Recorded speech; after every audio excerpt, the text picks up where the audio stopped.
Assalamu alaikum everyone. How are you? Hope everybody is fine like always. आप में से अगर कोई हमें देख रहा है तो प्लीज़ कमेंट्स कर दीजिए ताकि has the broadcast begun? Yes, it has begun. ताकि हमें अंदाज़ा हो. 2 people are watching us but I cannot see live comments. अगर आप हमें देख सकते हैं, सुन सकते हैं, आवाज़ अगर क्लियर है तो आप हेलो अमतुल्लाह, हाउ आर यू? अमतुल्लाह, अगर आप मुझे आवाज़ का बता देंगी तो काफ़ी आसानी होगी.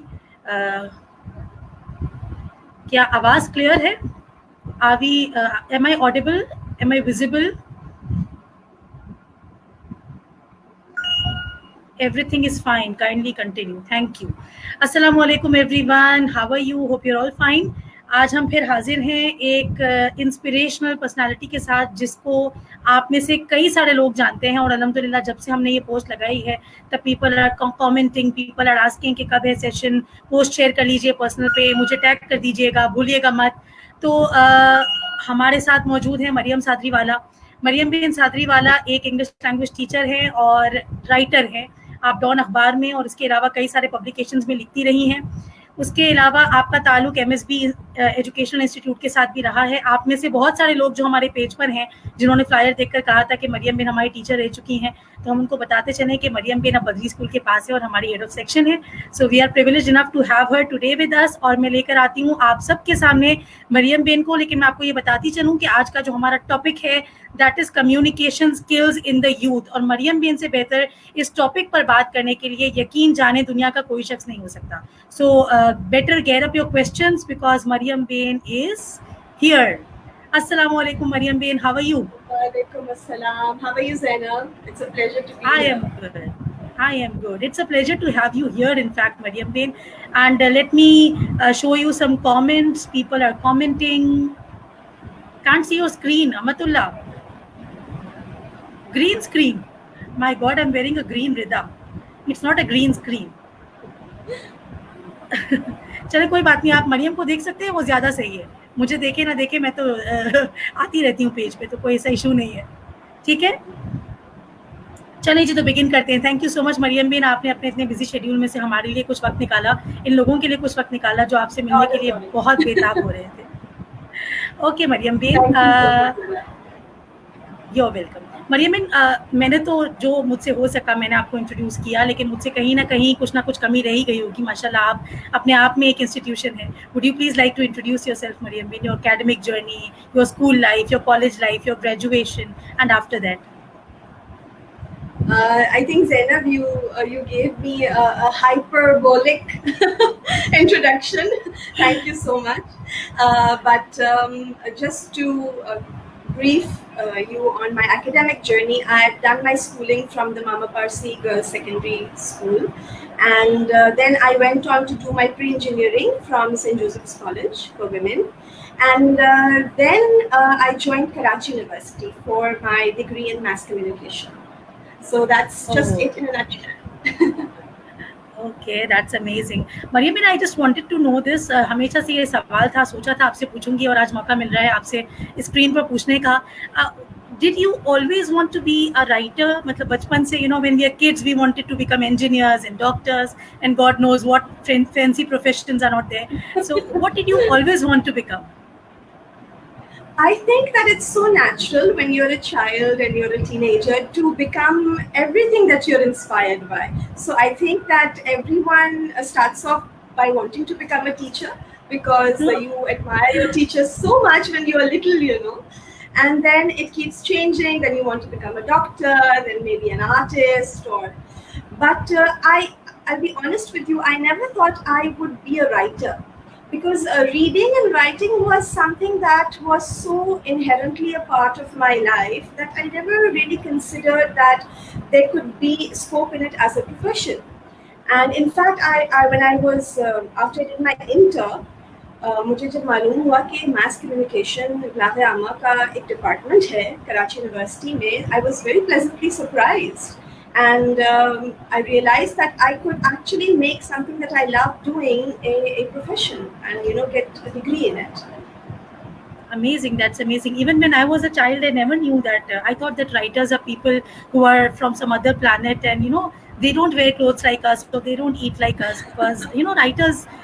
Reading has always been such a fantastic, or such a thing that is always have been related to fantasy. So when it came to writing, I also never thought that there are professions, there are writers whom we can meet, whom we can shake hands with. तो कभी school में इस चीज़ का ख्याल नहीं आया। मरियम में हमारे बच्चे भी आज के ज़माने में हम देखते हैं कि हमारे बच्चे बड़े बड़े प्रोफेशंस, बच्चों से पूछो क्या बनना है तो सम of them would say I would want to become an engineer, I would want to become a software engineer, this and that, but nobody says that I want to become a writer. Why do you think that void is there?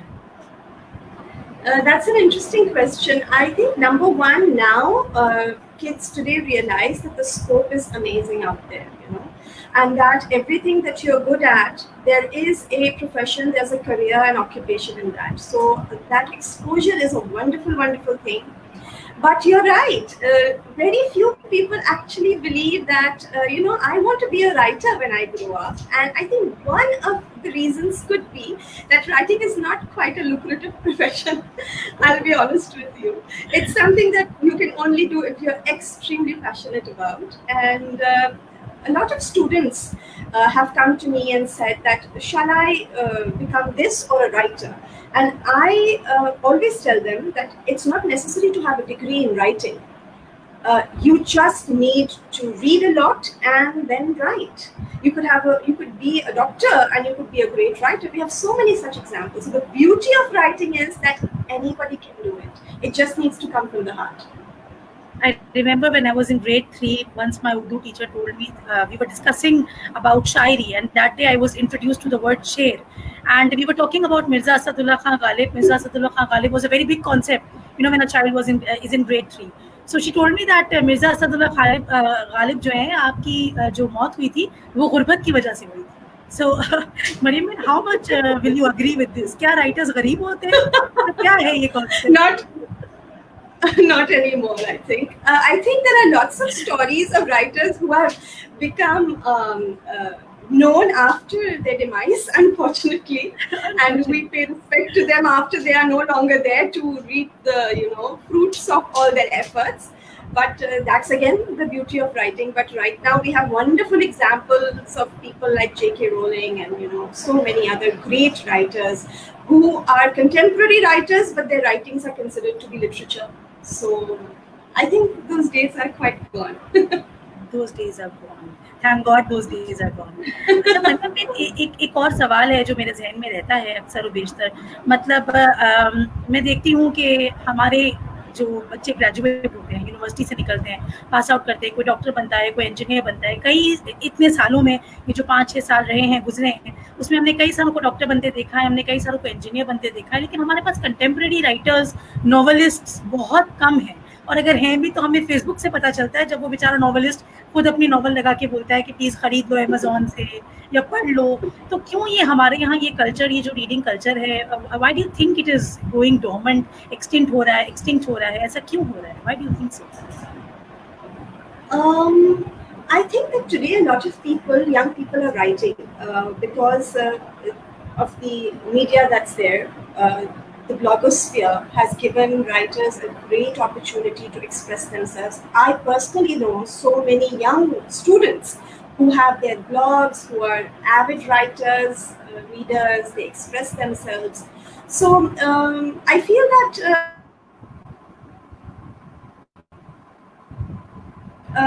today I think the kids have more of a platform to express their writings, which is a fantastic thing. This is a boon of technology. Exactly. And today we are not confined, whenever it comes to reading, we're not just confined to those books, you go and buy them, but reading is everywhere. You can read it from anywhere available. Okay, Mariam Bain, I would love to know your hobbies. What do you do in your free time, if you have any, of course? Well, I've always loved to read. They say that to be a writer, you have to be a reader. There's no getting around that. So every spare minute that I get, I try to, catch up on a novel that's lying on my bedside table. And that gives me, it relaxes me. It's a great escape from the routine and from the hectic ups and downs of life. So I think today, if children don't know the pleasure of reading, it's a very big loss for this generation. Very right. And I think reading is like input to writing. And if there's no Oh reading, I yes. think one should not think or dream, even dare to dream of becoming a writer, because reading is very, very, very important. Very right. Absolutely. Mariam, one more question. Communication, as you know, it's the mirror of the soul. What do you think, if there's a scale where we can put today's kids, if there's a scale of effective communication skills, where do you think our kids, today's generation, stand on that particular scale? Zainab, I feel that today's generation, or this might be a very general concept for all of us, believe that communication is about speaking well, or being eloquent, or having a great vocabulary. But it's so much more than that. Communication is about listening also. Communication is about having emotional intelligence, having empathy. Knowing when to use those words is as important as using those words. Maybe this generation feels that I want to be heard. I want someone to understand me, which is fantastic. It should be there. But then they also need to know that you need to listen also. You need to absorb from all the sources that are out there. Okay, Mariam. So we have a question, very beautifully said, Mariam, that of course the children, they always are ready to vent out their feelings, but again, listening Mm. is the mother of all skills. So, okay, Yes. there's a question here from Sherebanu Shabir. She asks that what are the methods that help students enhance their communication skills if it comes to Hi, teaching? Shirvani. Well, that's a great question, and I think a lot of parents today feel very strongly that they want their child to be confident, because that's the first thing that you experience when you meet someone. You notice the way they talk, the kind of language that they use, how they carry themselves. So it's very important to expose these children to the right writings, of course, get them to become readers, but also expose them to very eloquent people. We've been doing this at Badri School also. Zainab, you are, the jugular vein of this Find a Mentor program. Thank you so much. That you introduce the children to such people who talk so beautifully, who have such wonderful views about life based on their experience, that the children can learn amazing things from such people. So you learn from books, but sometimes you end up learning more from people. So observing people, observing life, this is all. These are all the things that build communication skills. And one very important thing I mentioned earlier also is having emotional intelligence. This is a very important intelligence actually. Um, it allows you to understand the person you are communicating with, to give respect to the person you are communicating with. And respect is the cornerstone of the communication process, be it between a teacher and a student, or a parent and a child, or even among peers. Beautifully said as always Maryam में। अच्छा मरियम में जब कोई बात कर रहा होता है, चाहे वो किसी भी ज़बान में बात कर रहा हो, और अगर आप उसको सुन रही हो, तो पहली वो कौन-सी 2-3 बातें होती हैं जो आप नोटिस करती हैं सबकॉन्शियसली, मतलब आपको क्लिक हो रही होती है कि ऐसा हुआ, ऐसा हुआ, ऐसा हुआ? What do I notice when a person starts talking? या Okay, I love to listen to the words that people use. I think words, the choice of words, says a lot about what a person is like, and then the tone in which that message is delivered is as important. I mean, you could say a beautiful thing, but if you don't say it in the right way, it just eradicates the beauty of it. So I think the words, and then the mannerism in which you say it. Also, non-verbal cues also come into it. The way a person moves their hands or makes eye contact. These are very important features of the communication process. Okay, तो सारे लोग सुन लें जो भी चाहते हैं मरियम बिन को impress करना, कि 2 चीज़ों का आपने ख्याल रखना है, एक तो the use of words and the other is tonality. Okay, Mariam, we have a question here from Fatima Feroz, and she asks, what steps can we take to encourage children for reading? As today the generation is internet generation, they read on the internet, but the books never take place of digital books. So how do we encourage the children to read these hard copy books, that we have? I think that we should be focusing more on getting them to read. Read. It's not necessary to for them to be reading a hard copy book, even though the experience of holding a hard copy in your hand and reading it is only expressed by people who actually felt that magic with the written word, with the paper, the scent of the paper, the feel of the words.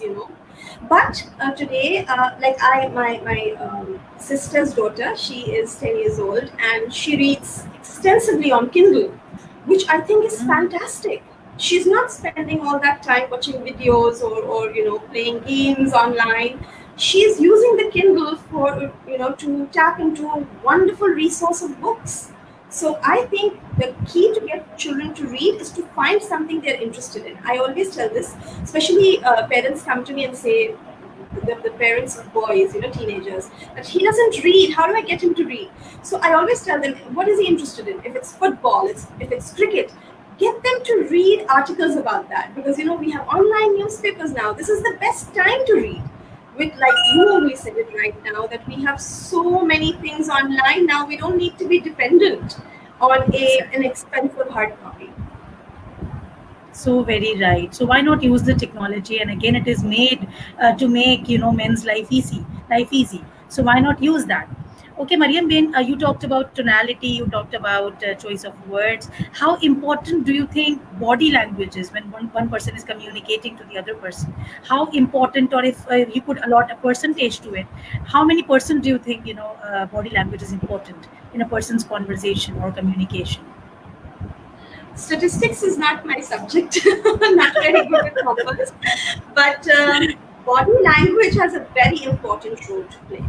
I mean, when you walk into a room, even before you start talking, what everybody sees and responds to is the way you carry yourself. And body language communicates your confidence. Confidence comes through communication. When you know you have a message, and if you are asked to deliver it, you can do it well, automatically your entire persona will exude that confidence. The way you walk, the way you hold your shoulders or your chin up, That's why in school, you must have heard me a lot of times saying, okay, girls, don't look down and walk, look straight and walk, hold your head up. That is very, very important, because that's the first thing that comes across. Very rightly said. Again, when you are standing in front of a crowd, Mariam Bin, and you are asked to introduce yourself.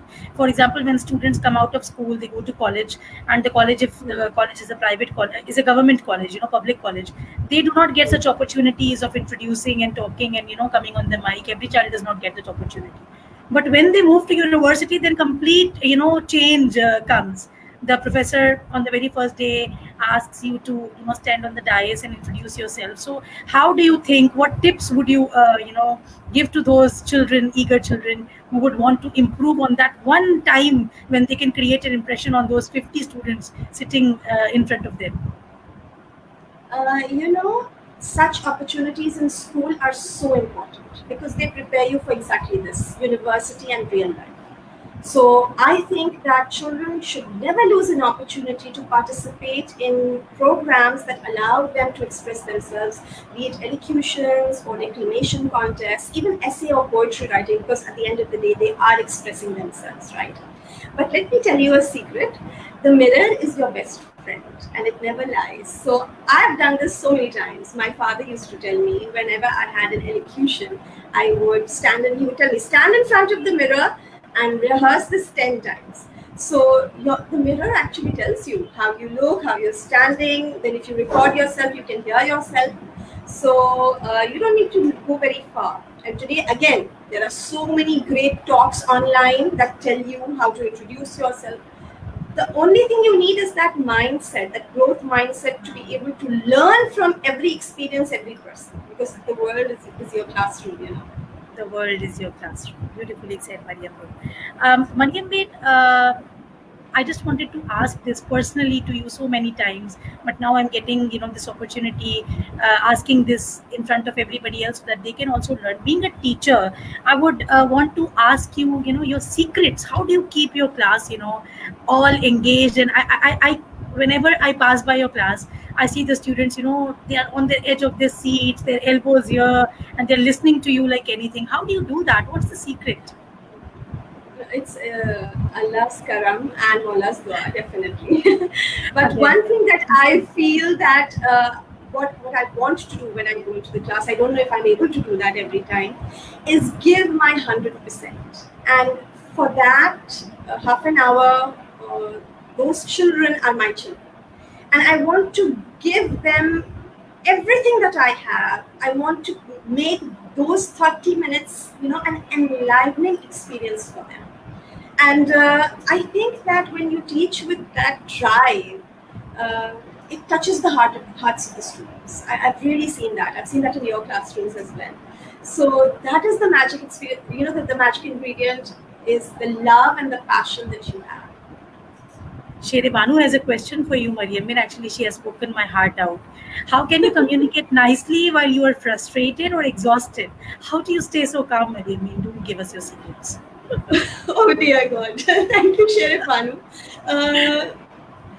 I feel, again, I'll come back to the fact that communication is about empathy.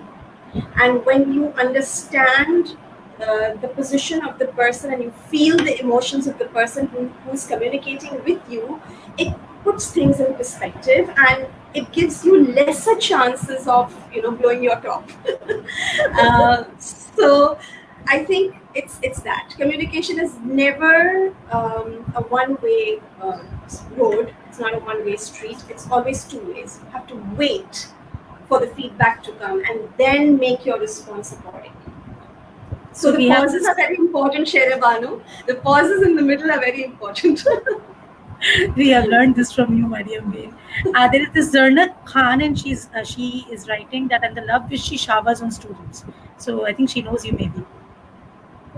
And we have Zainab Hamid, and she's asking, don't you think that blogs online are mostly stating opinions and those informal readings might be overwhelming for a child?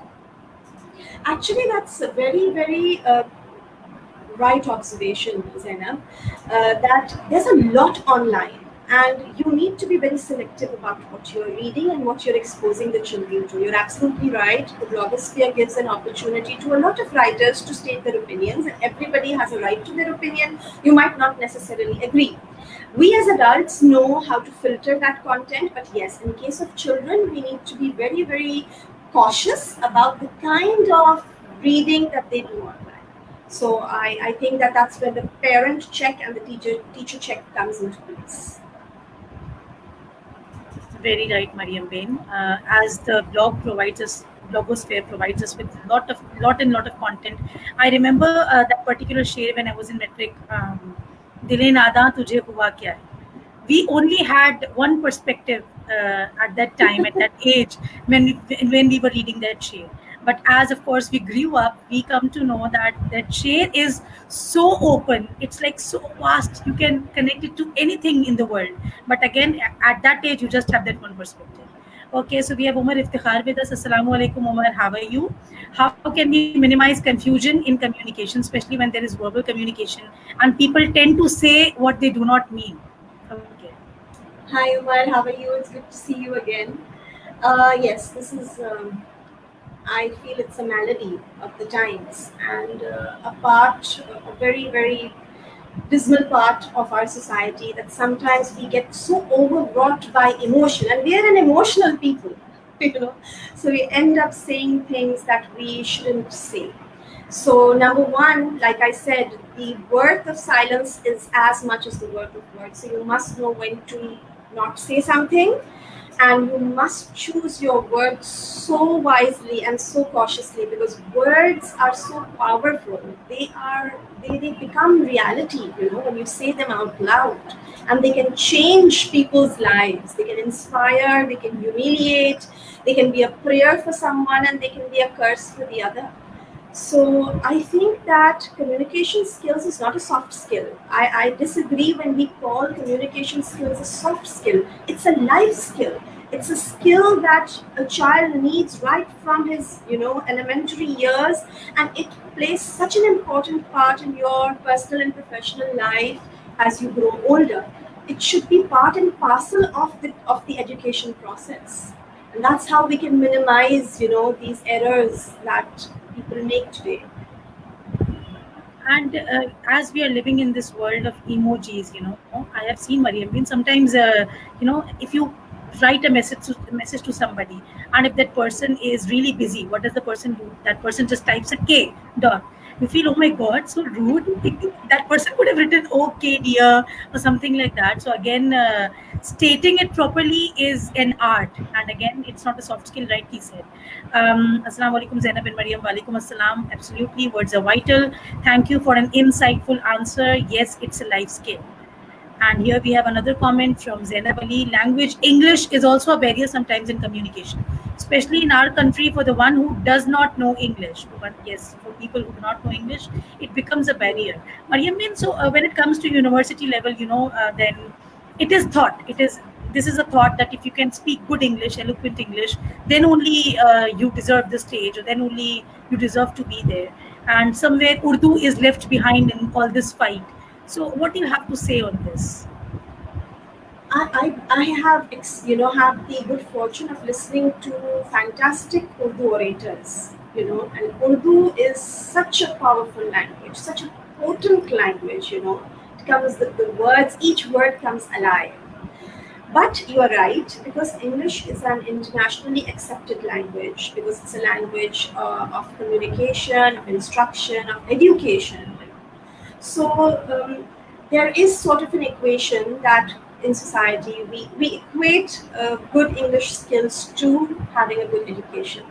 And I feel that equipping our children with the power of language, be it English language, because it's an international language, we don't need to have any kind of animosity towards this language. It's a language, right? It allows you to communicate with so many people in the world. So it's a tool for you. If you gain mastery over it, then it makes life a lot easier for you. And I've seen that with a lot of people who might not have been, intellectually very sound, but I've seen people who were great communicators, they were emotionally intelligent, they knew how to handle people, and they've thrived, in their professions. So it's important to know the worth of language skills.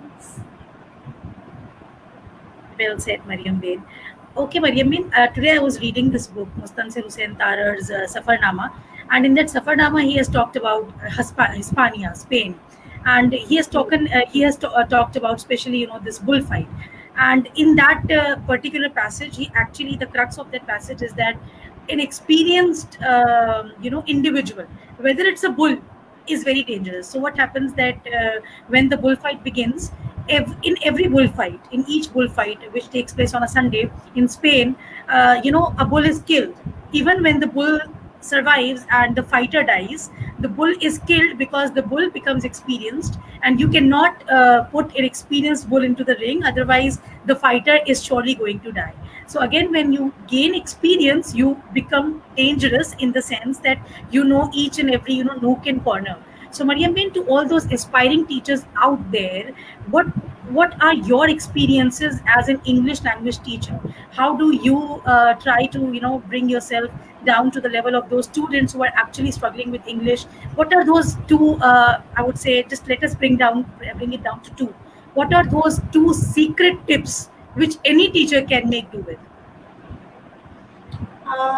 I think, Zainab, that I've learned never to underestimate the student, because these students, right from their elementary years, even when they're in pre-primary, they pick up things so fast.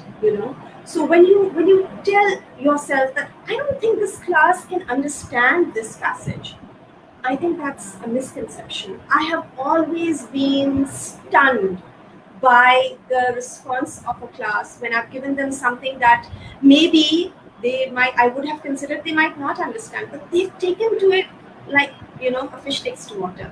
So number one, never underestimate the student. If the teacher is well prepared, there's nothing that she cannot deliver, and there's nothing that the student can't take in. So this is tip number one. I'll have to think about tip number 2 because this has been my rule of thumb. I think this tip number 1 itself is so vast. I think everything comes in it. That if you have faith in your students, you would never go into the class like that bullfighter who thinks that the bull is not experienced. And having that insight about your children that they already know or they will, of course, do this would help you prepare in a better way when it comes to teaching. So here is Ms. Zainab. Assalamu alaikum, Zainab. How are you? Miss Mariam has sculptured leaders and trained countless professionals. I vouch to this, Zainab. I second this.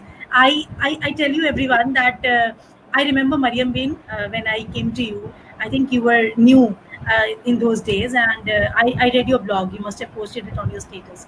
And that day, I thought that I should also write. I mean, look at how beautifully she writes. It's like, you're speaking something as if I can see you speaking.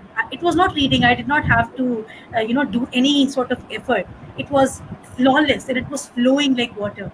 And I remember that day you told me, why don't you make a blog? And I did that. And even if I'm writing something today, it's because of Mariam B. Because she has always been my mentor when it comes to writing. Zainab, you are really too generous. And Zainab, the other Zainab with an X. Thank you so much for your generous words. As always, you're my, you're that fire that is to be lit under a rocket.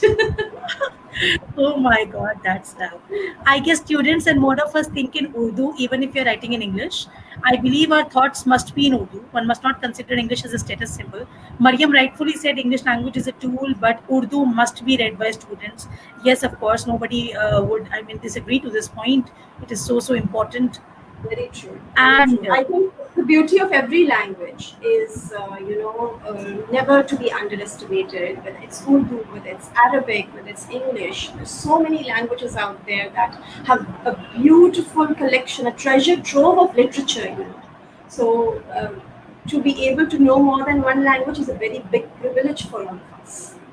Exactly. And again, the purpose of a language is to be able to communicate. So be it Urdu, be it English, all of them should be regarded with, the same reverence and respect. Definitely one can connect to her writing. Zainab, you also, I read your blogs too, because you both write on the same, blog. And again, they are like water. They flow like water. Okay, Mariam Bain, as you said that you read whenever you are free, we would like to know which is your favorite book, which is your favorite character and why. Oh, someone's asked me this question before on a podcast, and it's a very difficult question.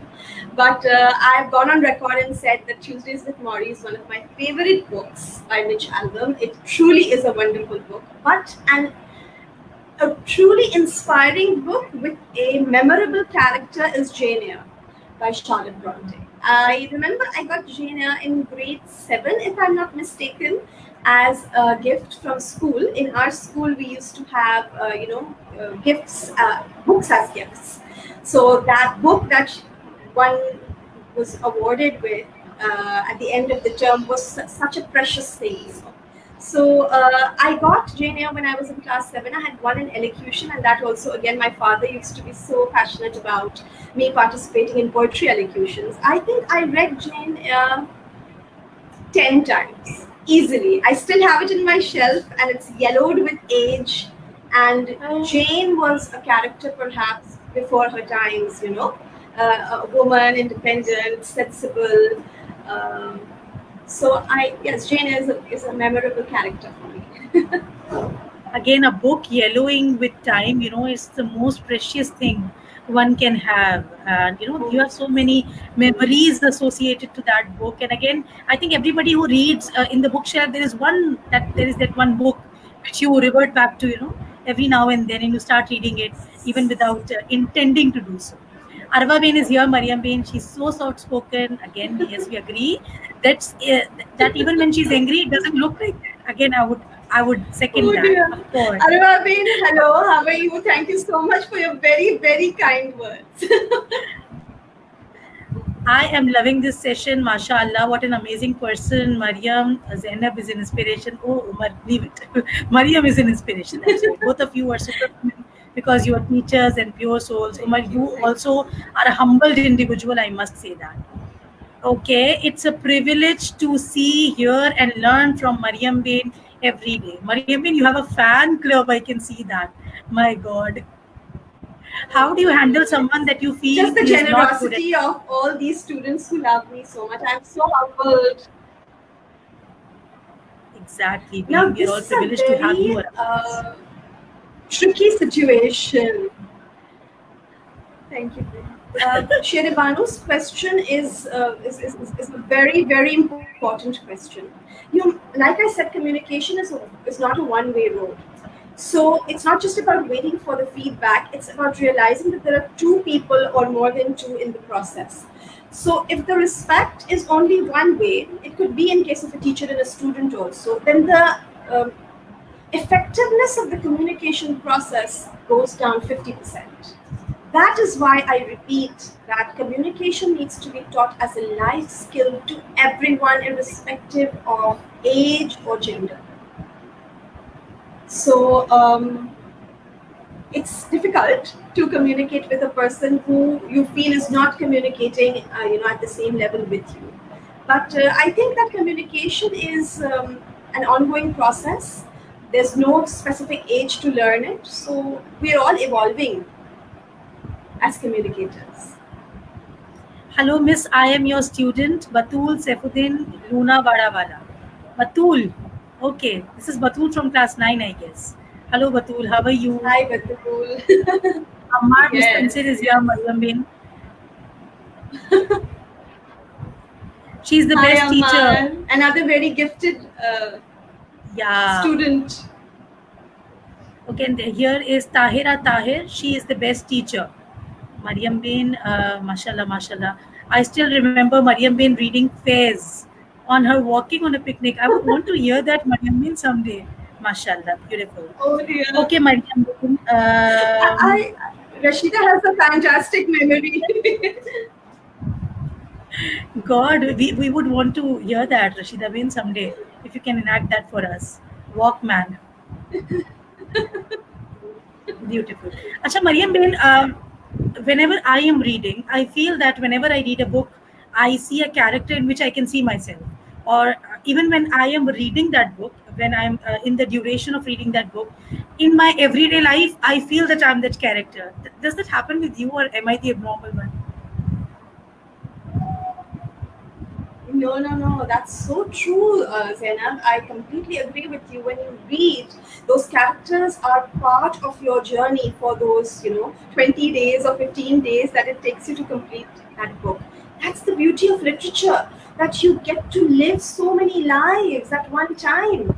And when you discover that through the book, you never want to give up. You want to be able to experience perhaps someone in the United States, someone in China, someone who lived in the 16th century.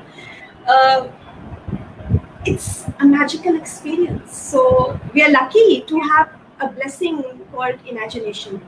Allah Almighty has given us this wonderful, wonderful gift that we are able to transport ourselves mentally out of where we are and to some surreal place. Okay, Mariam Bin, Zainab Bin has a question for you. Mariam, share your ideas on your experience of online teaching. It's so difficult to communicate, the way actually one can communicate face to face. What do you have to say on this, Mariam Bin? Of course, I would like to go on record and say that I miss the children so much. I think we all do. It's so dismal to see an empty school. But having said that, we must embrace this change and we must make lemonade out of the lemons that we have. My experience of online teaching has been quite wonderful, because I've learned that the children in these last 2-3 months, when they weren't learning, actually missed that. They missed their teachers, how in love they were with their school. So they come to these online classes waiting to meet their teachers, waiting to learn something new. The effectiveness of the message being conferred is, of course, diminished. But again, technology is a boon. If we didn't have this online medium, we would we indefinitely, the children would have been out of the learning system. So the online experience is a challenge for all of us, and we've all risen to the challenge. In a developing country like Pakistan, Alhamdulillah, today it's July now. It's been a month that we've been teaching online, and it's been a fantastic experience. Assalamu alaikum, Gulshan. Mariam bin Gulshan is a regular audience, and she's there in all the shows that we have. We have Zainab Izzi, one of the best English teacher I have had so far.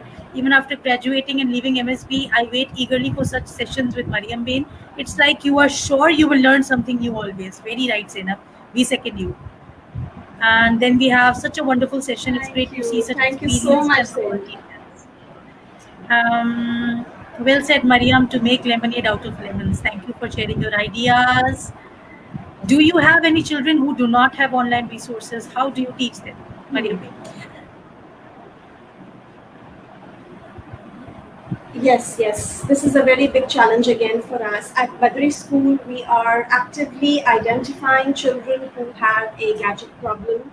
And Alhamdulillah, we've got great people in our society, in our community, who are actually donating gadgets. They are gifting brand new gadgets to children. They are making sure that connection problems are solved. We've got parents calling us 24/7 saying that my child missed this class.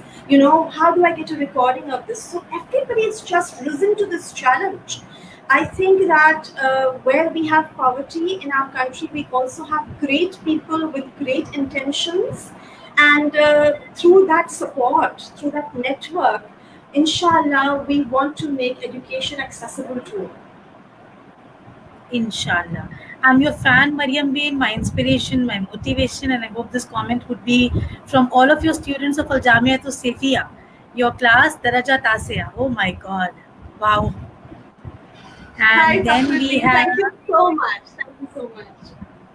You have one more student over here, Mariam Bain. Hi, Mariam Bain. If you remember me, I'm your student from MSB Shabbirabad. So good to see you. Zahra Huzaifa. It's amazing. I don't have a great memory, but my students, I remember. I might not remember what I ate 3 days ago. I'm quite absent-minded. I'm the absent-minded writer. But I can spot a student even, after so many years, especially the boys when they grow up and they have a beard and they're tall and big. And the girls, they transform into butterflies. But once you see them, they come up to you, they greet you, and you're like back into the classroom, That's the best feeling in the world. And again, you have a heart of a teacher because, teachers' hearts, they don't forget. So we have one more comment over here. How do you feel about online exams? She's Husaina Tahir, Mariam Bain. How do you feel about online exams? Online exams are, again, a challenge that we are going to have to rise to in the current circumstances. But I feel that we should all have very open minds to get acquainted to this change. We must be open to learning, and this is true for teachers, for schools, as well as for students. Because right now what's happening is that all of us are learning through trial and error. So we need to bear with each other, but we need to get our goals right. Our focus should not, waver. And that is giving the children a good learning experience. Mariam, we have a question from Gulshan. She's asking, do you think training parents is more important right now? Absolutely, Gulshan. I think that the parent today has got a really big burden on their shoulders, and I salute all those parents who are sitting with their children through the online classes and telling them, see, this is what the teacher is doing, beta, open this book, now concentrate, because children get distracted. So hats off to such parents. And yes, I think that with this changing trend and to make online classes more effective, we need to tell the parents, because they're also in uncharted waters, that this is how you need to make the experience better. This is how you need to cooperate with the school administration and make just the entire experience very, very fruitful for the child. And Zainab, I'll tell you, I think the parent, teacher, and child triangle has connected beautifully in online classes. Because I've got calls from parents who used to say that my child doesn't sit with me to do homework. And this year, because the child has to sit with the mother to attend online classes, she's actually able to understand where the flaws are and where that child's, foundation has gone weak. So I think, Alhamdulillah, there are lots of silver linings in this cloud. Very right. Again, here in this whole scenario where everybody is trying to be connected with so many issues that we have on our hands, K-electric issues, because everybody is at home and people are using gadgets so frequently that internet, the speed actually sometimes, lags. With all of this, we all are, I should say this, that, we all are so ambitious. We all are, even teachers, not just teachers, not just students, but parents also.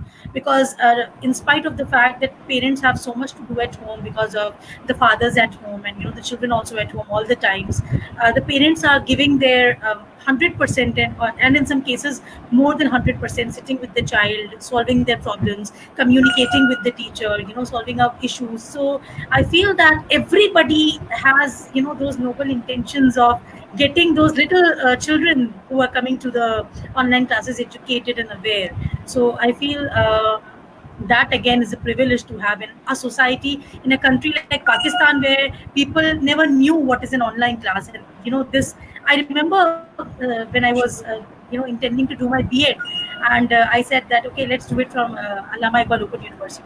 Somebody told me that they give online classes, so you should not do it from there because online classes are just a joke. And I think that person must be seeing today, and I'm also seeing that online classes are of course not a joke. When everyone is busy saying that they were your student, I'm blessed and privileged to say that I'm your student now. Oh my God, she slayed it. Very good, Sheribanu, rightly said. My daughter daily receives 5 minutes video from her Montessori, and it's so hard to make her understand and make her eloquent with total new concepts. It's a very hard time. Plus, she needs to get admitted in a new school. Yes, I told you that parents again have the purest of intentions at their hearts. Okay, Mariam Ben. So this talk, mashallah, the fan club here, comments are constantly pouring. People are watching, and it's an amazing response. I must say that joke has become reality now. Of course, Gulshan, it has surely. Mariam Ben, when we are trying to close the interview now, but before closing, what are those three things that you would tell the youth of Pakistan in order to become more communicative, more effective communicators? What are those three things that somebody from the youth of Pakistan can actually implement them in their lives? Very practical.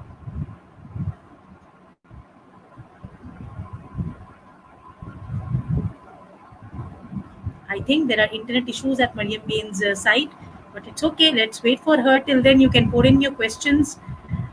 Mashallah, it's such an amazing talk. It's going on and on and on, and people are commenting and commenting and commenting. It's your love that keeps us here. So let me bring Mariam Ben again.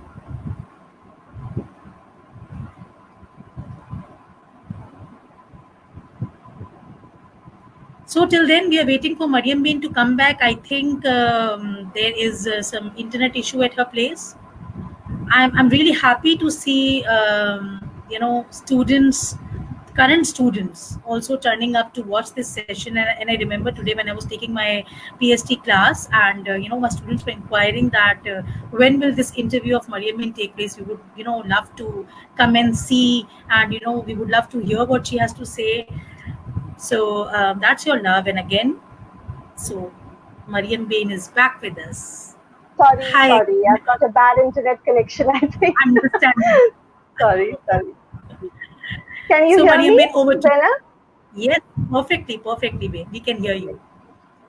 Yes, what is your final message, conclusive message? Okay, all right. Well, I think what I want to tell, the wonderful youth of today is that you're living in great times. You've got the best of technology, and never be afraid of hard work, because in life there are no shortcuts, and have the faith, because faith is a very, very important part of this entire process. A very strong belief is what pulls you through a lot of circumstances in your life. And I think respect is one thing that I'd like to tell the generation of today, that they are such a bright and talented bunch of young individuals who can, they have their whole lives in front of them. But never take anything for granted, and gratitude is one of the greatest attitudes to have. Well said, Mariam Bain. Thank you for taking out this time and being with us here. And again, Rashida Bain, like as she said, we got to know more about Mariam Bain through this session. Yes, of course, Rashida Bain, we got to know more about her. Thank you so much. Thank you, Mariam Bain, for being here, for enlightening us, and for telling us how to become effective communicators in real. So thank you, Zainab. I am humbled and honored to have been part of your show, and you are one of the people that that is an inspiration, not just for me, but for so many other children out there. So many other women out there. Your desire to grow, to learn, and to make a difference. This initiative is proof of that. Your words matter to me so much. Thank you. And Mariam Bain, Zainab Bain is requesting for a part 2, so you better be prepared. We are going to, Thank you, Zainab. Thank you so much. I love you.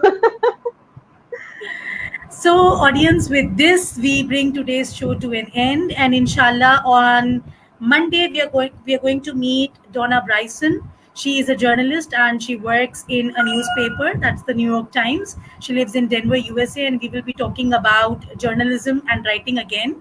So, inshallah, we will meet on Monday now. With this, we bring today's show to an end. Thank you, Mariam Bain. Thank you, everybody. Goodbye. Thank you, Have a good Thank night. You so much. Sweet dreams. Okay, Allah Hafiz.